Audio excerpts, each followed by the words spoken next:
2রা June মঙ্গলবার জানিয়ে দেব আজকের বাছাই করা 40টি তাজা সংবাদ। খবরের শুরুতেই হেডলাইন্স। বাড়িতে হামলা হলো, দলের কেউ খোঁজ নিলেন না। অভিমানী প্রাক্তন মন্ত্রী অরূপ জানালেন, এমন পরিস্থিতি কখনো হয়নি। গায়ের জোরে তৃণমূল ভাঙা যাবে না। ঋতব্রত সন্দীপন বহিষ্কারের দিনই বিস্ফোরক মমতা, কাঠগড়ায় পুলিশ ও বিজেপি। মুখ্যমন্ত্রী ফাঁস করলেন অভিযোগকারীর নাম, 1 ঘন্টার মধ্যেই বহিষ্কার তৃণমূলের। মুখ্যমন্ত্রীকে ধন্যবাদ, তিনি জাস্টিফাইড করলেন। শুভেন্দুকে ধন্যবাদ জানিয়ে কাকে বিশ্বাসঘাতক দাগালেন কুণাল। বকেয়া ডিএ দিতে শুরু করলো নবান্ন, অবসরপ্রাপ্তদের অ্যাকাউন্টে ঢুকছে টাকা, কারা পাবেন না। উচ্ছেদের চোটে শুনশান মঙ্গলাহাট, পুলিশের লাঠির মুখে ব্যবসায়ীদের পাল্টা বিক্ষোভ। ভবানী ভবনে হাজিরা এড়াতেই কালীঘাটে সিআইডি, অভিষেক বন্দ্যোপাধ্যায়ের বাড়িতে ঢুকে নজিরবিহীন পদক্ষেপ। মন্ত্রিসভায় মহিলা মাস্টারস্ট্রোক বিজেপির, মালতী থেকে কলিতা, একের পর এক চমক শুভেন্দুর। কোন কোন মহিলা মুখ জায়গা পেলেন। সরকারি বাসে মহিলাদের ফ্রি যাত্রা, তবুও ভাড়া চাওয়ার অভিযোগ। বিতর্কের মধ্যেই ভারতে ফিরছেন ককরোচ জনতা পার্টির প্রতিষ্ঠাতা অভিজিৎ, নেপথ্যে কোন কারণ। অভিষেক অনভিজ্ঞ, ওর হাতে দল তুলে দেওয়া ঠিক হয়নি। 26-এ ভরাডুবি নিয়ে বিস্ফোরক প্রবীণ তৃণমূল নেতা। চালু হয়েছে যুবশক্তির পোর্টাল, কবে থেকে শুরু হবে বেকার ভাতার জন্য আবেদন জানুন। মেসি কাণ্ডে এফআইআরের পর আগামী জামিনের আবেদন অরূপ বিশ্বাসের, জোরালো রাজনৈতিক জল্পনা। পাশে নেই তৃণমূল নেতারাই, অভিষেকের হয়ে ব্যাটন ধরলেন দলবদলু প্রতিকূর। যেভাবে হোক অভিষেককে বাঁচান, লাগলে র্যাফ নামান।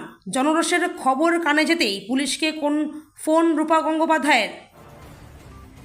নতুন মন্ত্রিসভায় নেই কোনো তারকা, টলিপাড়া কি এভাবেই রাজনীতিমুক্ত হলো? খুশি বিশিষ্টরা। মমতার মধ্যে লেনিনকে দেখেছিলেন, সেই তৃণমূলের ভাঙন ধরাচ্ছেন ঋতব্রত। বহিষ্কারের খবর শুনেই সৃজন সুজন বলছেন, ওয়ান্স আ ট্রেডার।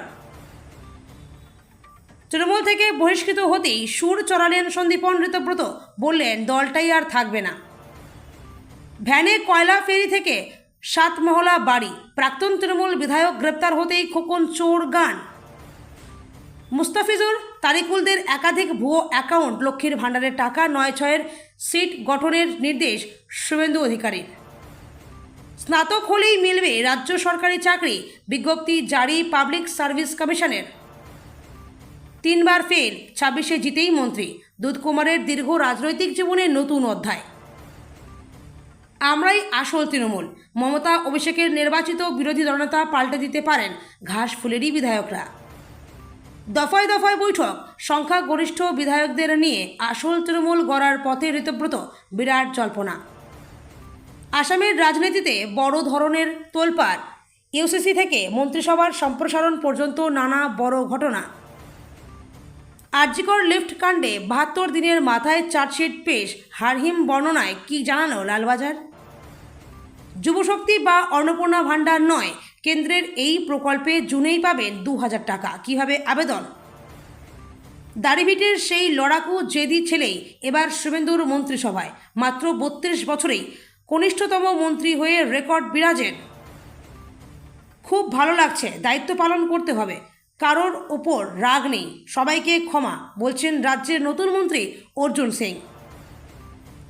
শোভনদেব চট্টোপাধ্যায়ের পিএসও গ্রেপ্তার, বৈশাখী ও তার মেয়েকে শ্লীলতাহানির অভিযোগ। বিধানসভার ব্যাপারে পুলিশি হস্তক্ষেপ কেন? জাল সই কাণ্ডে সিট গঠন নিয়ে ক্ষুব্ধ পার্থ। আত্মহত্যার চেষ্টা নাকি দুর্ঘটনা? খাদ্য ভবনের 5 তলা থেকে নিচে পড়ে গেলেন যুগ্ম সচিব। অভিষেককে হেনস্থায় ধৃত 5 জনের জামিন, লোকসভা স্পিকারের দৃষ্টি আকর্ষণ করার পথে সাংসদ। প্রশ্ন ফাঁস কাণ্ডে ধৃত চিকিৎসক সহ 3 জন জেল হেফাজতে, সিবিআইয়ের জালে আরও কারা। অনলাইনে অন্নপূর্ণা যোজনার আবেদন শুরু, এই লিঙ্কে ক্লিক করলেই কেল্লা ফতে। ফর্ম পূরণে মাস্টারস্ট্রোক শুভেন্দু অধিকারী। 20 টাকার ঢ্যাঁড়স কিনতে গেলেও টিপে দেখেন, অন্নপূর্ণা ভাণ্ডার নিয়ে আশ্বাসবাণী মুখ্যমন্ত্রীর। ভয়াবহ অবস্থা বাংলাদেশে, মাত্র কদিনেই 498 জনের মৃত্যু, অধিকাংশই শিশু। কি এমন ঘটল ওপার বাংলায়? সমবায় ভোটে খাতা খুলল না বিজেপির, রানীনগরে সিপিআইএমের দাপট, আসন পেল কংগ্রেস তৃণমূল। বর্ষা প্রবেশের দিনক্ষণ আবার পিছিয়ে গেল দেশে, কবে শেষ পর্যন্ত কেরলে আসবে দক্ষিণ পশ্চিম মৌসুমি বায়ু? তাকে আর ঘিরে নেই সেই ঊর্ধ্বধারীরা, এবার ব্যক্তিগত নিরাপত্তা রক্ষী খুঁজছেন অনুব্রত। এতক্ষণ শুনছিলেন আপনারা সংবাদ শিরোনাম, এবার শুনবেন বিস্তারিত খবর। তৃণমূল বিধায়ক অরূপ রায় বলেন, আগেও বিভিন্ন নির্বাচনে দলের পরাজয় হয়েছে, কিন্তু তখনও বুক ফুলিয়ে রাজনীতি করেছি সকলে, রাস্তায় মিছিল মিটিং করেছি, কোনো অসুবিধা হয়নি। এখনকার মতো পরিস্থিতি কখনো দেখিনি। জেলার নিচুতলার কর্মীরা তো বটেই, দলের সাংসদ বিধায়ক আক্রান্ত হলেও শীর্ষ নেতৃত্ব খবর রাখছেন না। এভাবেই ক্ষোভ উগরে দিলেন রাজ্যের প্রাক্তন মন্ত্রী তথা হাওড়া উত্তরের তৃণমূল বিধায়ক অরূপ রায়। তার অভিযোগ, গত শনিবার তার বাড়িতে হামলার পরেও দলের কেউ ফোন করে খোঁজ পর্যন্ত নেয়নি। রবিবার কলকাতার কালীঘাটে তৃণমূল নেত্রী মমতা বন্দ্যোপাধ্যায় ডাকা বৈঠকে হাজির হননি অরূপ।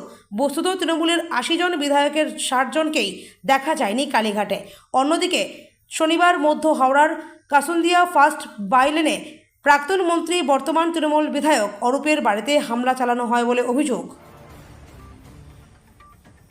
বিধানসভা নির্বাচনের পর তৃণমূল কংগ্রেসের অন্দরে ডামাডোল ক্রমশ প্রকাশ্যে রূপ নিচ্ছে। একের পর এক নেতার ক্ষোভ উগরে দেওয়ার মাঝেই দলীয় বিধায়কদের নিয়ে ডাকা একটি গুরুত্বপূর্ণ বৈঠকে প্রায় ৬০ জন অনুপস্থিত ছিলেন। দলের এই চরম অস্বস্তিকর পরিস্থিতির মধ্যেই সোমবার সোশ্যাল মিডিয়ায় লাইভে এসে বিজেপি এবং কেন্দ্রীয় এজেন্সিকে তীব্র আক্রমণ শানালেন তৃণমূল সুপ্রিমো মমতা বন্দ্যোপাধ্যায়। প্রতিপক্ষকে হুঁশিয়ারি দিয়ে তিনি বলেন, গায়ের জোরে যা ইচ্ছে করে যান, তৃণমূলকে ভাঙা যাবে না। বিধায়কদের সই জাল করার অভিযোগকে কেন্দ্র করে রাজ্যের রাজনৈতিক মহলে চাঞ্চল্য তুঙ্গে। এই ঘটনায় তদন্তের অগ্রগতি নিয়ে মুখ খুললেন মুখ্যমন্ত্রী শুভেন্দু অধিকারী। সই জাল কাণ্ডের অভিযোগটি প্রথম সামনে এনেছিলেন তৃণমূল কংগ্রেসেরই দুই বিধায়ক। সেই কথাই স্পষ্ট করে দেন মুখ্যমন্ত্রী। সই জাল কাণ্ড প্রসঙ্গে মুখ্যমন্ত্রী নবান্নের সাংবাদিক বৈঠকে মুখ্যমন্ত্রী জানান, ২০ মে তৃণমূলের সাধারণ সম্পাদক একটা রেজলিউশনের কপি পাঠান, ৭০ জন এমএলএর সই করা। রেজলিউশনের কপিতে ব্লক লেটারে ১০ জনের নাম লেখা। ২৭ মে দুই বিধায়ক ঋতব্রত বন্দ্যোপাধ্যায় ও সন্দীপন সাহা স্পিকারকে অভিযোগ জানান।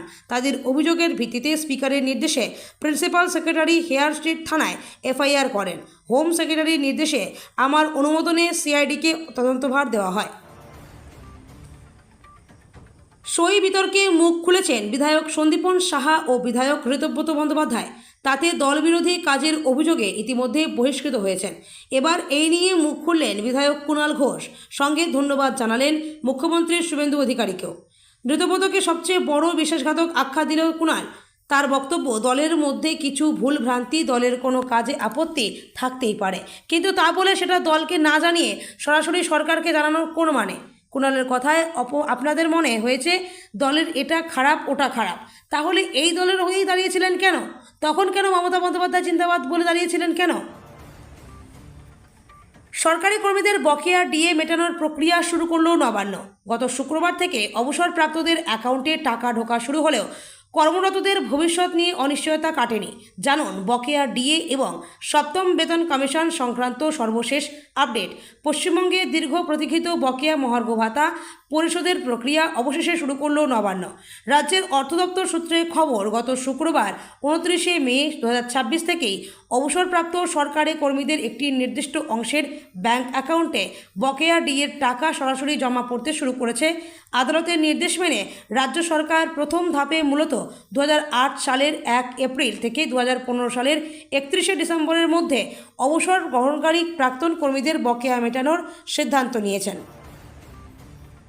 সপ্তাহের শুরুতেই রণক্ষেত্রের চেহারা নিল হাওড়া ময়দান চত্বর, ফুটপাত ও রাস্তাঘাট জবরদখল মুক্ত করার সরকারি কড়া নির্দেশিকা জারি হতেই ঐতিহ্যবাহী মঙ্গলাহাটের হকারদের সরাতে সোমবার সকাল থেকে লাঠি। সপ্তাহের শুরুতেই রণক্ষেত্রের চেহারা নিল হাওড়া ময়দান চত্বর, ফুটপাত ও রাস্তাঘাট জবরদখল মুক্ত করার সরকারি কড়া নির্দেশিকা জারি হতেই ঐতিহ্যবাহী মঙ্গলাহাটের হকারদের সরাতে সোমবার সকাল থেকে লাঠি হাতে ময়দানে নামল পুলিশ ও কেন্দ্রীয় বাহিনী। প্রশাসনের নিষেধাজ্ঞা উপেক্ষা করে ব্যবসায়ীরা বিপ্লবী হরেন, ঘোষ সরণি সহ বিভিন্ন রাস্তায় পসরা নিয়ে বসতে গেলে পুলিশ রীতিমতো লাঠি উঁচিয়ে তাদের তাড়া করে। এরপরেই পুলিশি অ্যাকশনের বিরুদ্ধে ক্ষোভে ফেটে পড়েন হাটের ব্যবসায়ীরা। শুরু হয় তীব্র বিক্ষোভ। তৃণমূল বিধায়কদের সই জাল মামলার তদন্তে এবার নাটকীয় মোড়। শারীরিক অসুস্থতার কারণ দেখিয়ে সোমবার সিআইডি হাজিরা এড়ানোর কয়েক ঘন্টার মধ্যেই খোদ অভিষেক বন্দ্যোপাধ্যায় কালীঘাটের বাসভবনে পৌঁছে গেলেন রাজ্য গোয়েন্দারা।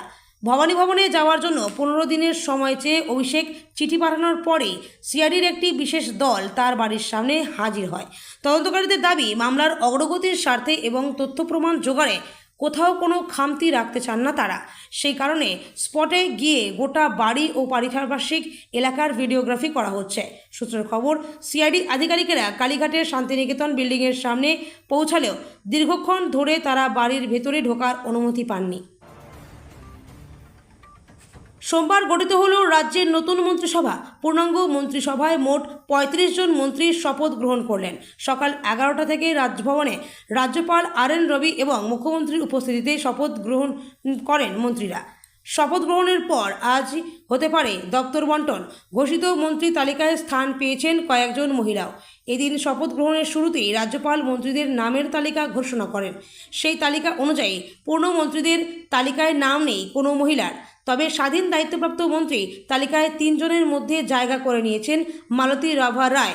প্রতিমন্ত্রীদের তালিকায় রয়েছেন বর্ধমান দক্ষিণের বিজেপি বিধায়ক মমিতা বিশ্বাস মিশ্র, শ্যামপুরের বিধায়ক পূর্ণিমা চক্রবর্তী, আউশগ্রাম কেন্দ্রের বিধায়ক কলিতা মাঝি, কান্দির বিজেপির বিধায়ক গার্গী দাস ঘোষ এবং বলাগড়ের বিজেপি বিধায়ক সুমনা সরকার। আজ থেকে সরকারি বাসে মহিলাদের জন্য সম্পূর্ণ বিনামূল্যে যাতায়াতের ব্যবস্থা চালু হওয়ার পরই ধূপগুড়িতে একটি বিতর্কিত ঘটনার অভিযোগ সামনে এসছে। জানা যায়, ফালাকাটা থেকে সরকারি বাসে 3 জন মহিলা যাত্রী ওঠেন।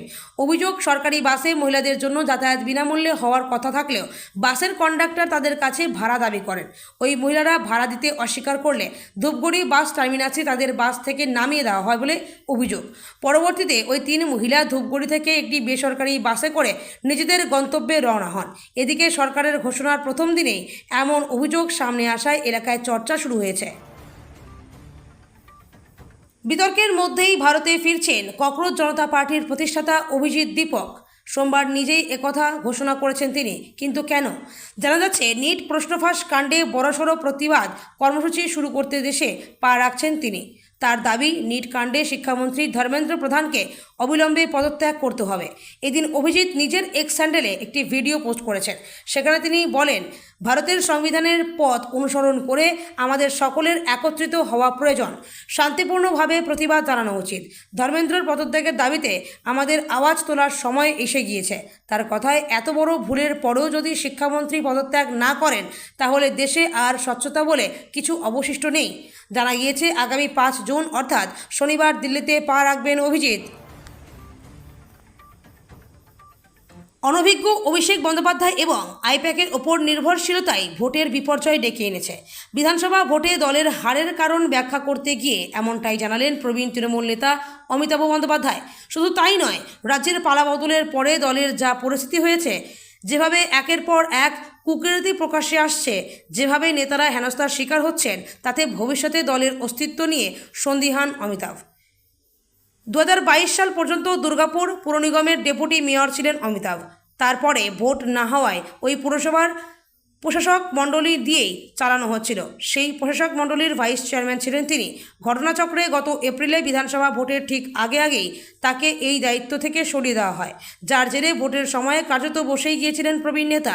কোনো দলীয় প্রচার কর্মসূচিতে তাকে দেখা যায়নি। ইতিমধ্যেই চালু হয়ে গিয়েছে পোর্টাল। প্রথম বিজেপি সরকার নিয়ে এসছে যুবশক্তি ভরসা কার্ড। ভোটের ঠিক আগে পূর্ববর্তী মমতা বন্দ্যোপাধ্যায় সরকার যুবসাথী প্রকল্প এনেছিল রাজ্যে, যার মাধ্যমে রাজ্যের বেকার যুবক যুবতীদের জন্য বেকার ভাতাও প্রদান করা হয়েছিল। 26-এর ভোটে সরকার বদলানোর পর সেই যুবসাথীর বদলে রাজ্যের বেকার যুবক যুবতীদের জন্য এসেছে যুবশক্তি ভরসা কার্ড। যুবসাথীর বদলে এবার যুবশক্তি। গুগলে যুবশ্রী লিখে সার্চ করলেই নতুন যুবশক্তি পোর্টালে রিডাইরেক্ট হয়ে যাবেন। যারা আগে যুবশ্রীর সুবিধা পেতেন না, তাদের ফের নতুন করে আবেদন করতে হবে। যুবশক্তি যোজনার অফিসিয়াল পোর্টাল চালু হয়ে গেলেও এই নতুন প্রকল্পের অধীনে রাজ্যের বেকার তরুণ তরুণীরা কবে টাকা পাবেন সেই নিয়ে প্রশ্ন উঠছে তাদের মনে। লিওনেল মেসির কলকাতা সফর ঘিরে বিতর্কের আজ এবার পৌঁছে গেল আদালতে। মেসি অনুষ্ঠানের বিশৃঙ্খলা মামলায় নাম জড়ানোর পর বারাসাত আদালতে আগাম জামিনের আবেদন করলেন প্রাক্তন ক্রীড়ামন্ত্রী অরূপ বিশ্বাস। এই পদক্ষেপ ঘিরেই রাজনৈতিক মহলে শুরু হয়েছে নতুন জল্পনা। তবে কি গ্রেপ্তারের আশঙ্কা করছেন তিনি? সোমবার আদালতের দ্বারস্থ হন অরূপ বিশ্বাস। সম্প্রতি মেসি সংক্রান্ত বিতর্কিত অনুষ্ঠানের ঘটনায় তার বিরুদ্ধে এফআইআর দায়ের হওয়ার পরই এই আইনি পদক্ষেপ নেওয়া হয়েছে বলে জানা গিয়েছে। মামলায় একাধিক গুরুতর অভিযোগের ধারা যুক্ত হয়েছে বলে সূত্রের খবর। অভিষেক বন্দ্যোপাধ্যায়ের ওপর ডিম হামলা নিয়ে চর্চা চলছে সর্বত্র। দলের নেতারাই মুখ ফিরিয়েছেন। এই পরিস্থিতিতে জার্মান পাদ্রি মার্টিন নিমোলারের লেখা তুলে ধরে বাংলার মানুষকে ঐক্যবদ্ধ হওয়ার ডাক দিয়ে অভিষেকের পাশে দাঁড়ালেন দলবদলু তৃণমূল মুখপাত্র প্রতীক উর রহমান। লিখলেন, ফ্যাসিবাদীদের মুখোশ খসে পড়েছে। দীর্ঘদিন বাম রাজনীতি করেছেন, একাধিকবার ভোটে প্রতিদ্বন্দ্বিতা করেছেন, কিন্তু জয় পাননি প্রতিকূল। তবে বরাবর বামেদের কর্মসূচিতে সামনের সারিতে দেখা গিয়েছে তাকে। গত ফেব্রুয়ারিতে হঠাৎই দলের বিরুদ্ধে উষ্মা প্রকাশ করে সিপিএম ছাড়েন তিনি, যোগ দেন তৃণমূলে। সকলে বলেছিল ক্ষমতা ভোগ করতেই এই দল বদল, কারণ যাই হোক না কেন আদতে লাভ হয়নি কিছুই। তার যোগদানের পরেই ক্ষমতাচ্যুত হয়েছে তৃণমূল। রাজ্য রাজনীতিতে পালাবদলের পরেই ইন্ডাস্ট্রিতে রব ওঠে রাজনীতি মুক্ত টলিউড চাই। মুখ্যমন্ত্রী শুভেন্দু অধিকারীর মন্ত্রিসভায় কিন্তু কোনো তারকা নেই। এটাই কি চেয়েছিল টলিউড? মন্ত্রিসভায় টলিউডের অনুপস্থিতিতে খুশি টলিউড। মন্ত্রিসভায় নেই কোনো তারকার নাম। মুখ্যমন্ত্রী শুভেন্দু অধিকারীর মন্ত্রিসভার পূর্ণ তালিকা সোমবার প্রকাশ পেতেই দেখা গেল কোনো ফিল্ম তারকার নাম নেই তাতে। মন্ত্রী স্বাধীন প্রতিমন্ত্রীদের নিয়ে তালিকায় রয়েছেন 41 জনের নাম। তার মধ্যে একজনও টলিপাড়ার প্রতিনিধি নন। তা দেখেই উঠতে শুরু করেছে প্রশ্ন, এমনটাই কি চেয়েছিল টলিউড? আলিমুদ্দিনের প্রমিসিং ছাত্রনেতাকে দল থেকে বহিষ্কার করতে বাধ্য হয়েছিল সিপিএম। মহিলা ঘটিত ইস্যু থেকে হিসাব বহির্ভূত আয় ঋতব্রতর বিরুদ্ধে অভিযোগ উঠেছিল দীর্ঘদিন ধরেই। সে সময় দল বহিষ্কার করার পর ঋতব্রত বলেছিলেন নারীর টান ছিন্ন হওয়ার মতো যন্ত্রণা পেয়েছেন। সেই ঋতব্রত গেলেন তৃণমূলে। রাজ্যসভার টিকিট পেয়ে 2024 সালে এক সংবাদ মাধ্যমে তৃণমূলের ঋতব্রত বলেছিলেন মমতা ব্যানার্জির মধ্যে লেনিনকে দেখেছেন। বলেছিলেন মমতা ব্যানার্জি যেভাবে গরিব প্রান্তিক মানুষের জন্য ভাবেন, মানুষের সামাজিক অধিকারের জন্য কাজ করেন, সেটাই প্রকৃত বামপন্থী।